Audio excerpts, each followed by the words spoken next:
Hi friends, అందరూ ఎలా ఉన్నారు? ఈరోజు అరటికాయ కోకోనట్. అరటికాయలో కొబ్బరి వేసి వండుకోవడం. లాస్ట్లో మీరు కొంచెం మగ్గిన తర్వాత అరటికాయ టమాటా వేసుకోండి. కొంచెం కంపల్సరీగా టమాటా వేసుకోవాలి. మనం కొబ్బరి వేస్తున్నాం కాబట్టి పులుపు ఉండాలి. సో కొబ్బరి ఒక ఫుల్ కాయ వేసుకున్నా సరే, హాఫ్ పీస్ వేసుకున్నా సరే సరిపోతుంది. చాలా అంటే చాలా టేస్ట్ వస్తుంది. అరటికాయ తిన్న ఇష్టం లేని వాళ్ళు కూడా చాలా ఇష్టంగా తినేస్తారు.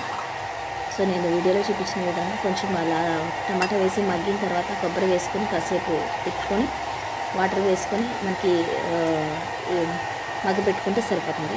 సో లాస్ట్లో కొంచెం దగ్గరికి అయిన తర్వాత ఆపేసుకుంటే సరిపోతుంది. సర్వ్ చేసుకోవాలి. అలాగా చాలా అంటే చాలా బాగుంది. Try for today. నచ్చుతుంది. మీరు లైక్ చేయండి, సబ్స్క్రైబ్ చేయండి, షేర్ చేయండి అందరికీ.